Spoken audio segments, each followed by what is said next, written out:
સુરેન્દ્રનગરમાં Wadhwan Vadod state highway પર ચક્કાજામ કરવામાં આવ્યું। મહિલા અને સ્થાનિક લોકો એકઠા થઈને ચક્કાજામ કર્યો હતો। નિયમિત પીવાનું પાણી પૂરું પાડવામાં ન આવતા વિરોધ કરવામાં આવ્યો હતો। વઢવાણ રેલવે ફાટક પાસે શ્રીજીનગરના વિસ્તારોમાં પણ સમસ્યા છે। ખોલલધામ, પીરડ વડલા સહિતના વિસ્તારોમાં પણ પાણીની સમસ્યા છે। મહિલાઓએ રસ્તા પર બેસી પાણીની માંગને લઈ વિરોધ કર્યો હતો। પાલિકાને અનેકવાર રજૂઆત કરવા છતાં કોઈ પગલાં ન લેવાયા। હાઈવે પર ચક્કાજામ કરતા ટ્રાફિક જામના દ્રશ્યો સર્જાયા હતા। વઢવાણ પોલીસ સ્થળ પર પહોંચી અને લોકોને સમજાવ્યા। માંગ જો કે પૂરી નહીં થાય ત્યાં સુધી ચક્કાજામની પણ સ્થાનિકોએ ચીમકી ઉચ્ચારી હતી।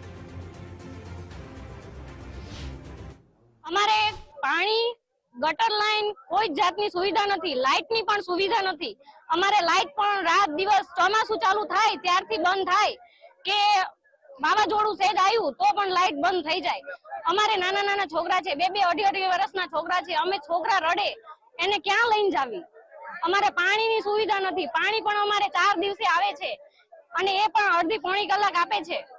છેલ્લા 12 મહિના 1.5 વર્ષથી તો સખત આનો ત્રાસ છે। અત્યારે અમારે પાણી નથી આવતું, એના હિસાબે અમે વિરોધ કર્યો છે। એટલે અમે આ વાઘેલાથી વઢવાણનો જે રોડ છે અમે ચક્કાજામ કરી નાખ્યો છે। અમે અહીંયા આગળથી ઊભા નહીં થાવી। અમે આ રોડ ચક્કાજામ રાખશું, અહીંયાથી અમે ઊભા નહીં થાવી। આજુબાજુના સોસાયટી, ખોડલધામ, રેલવે સ્ટેશન છેલ્લા 5 વર્ષથી પ્રશ્ન સોલ્વ થયો નથી નગરપાલિકાએથી વારંવાર રજૂઆત છતાં। અને અત્યારે હાલમાં ખોડલધામ રસ્તો બ્લોક કરેલ છે અમે, જેથી કરીને કમિશનર અધિકારી જે સત્તાધારી અધિકારી હોય એ રૂબરૂ હાજર હશે અને કહેશે, આશ્વાસન આપશે કે અમે પાણીનો પ્રશ્ન વગર મોટરે આવશે ત્યાં સુધી અમે હટવાના નથી અહીંથી।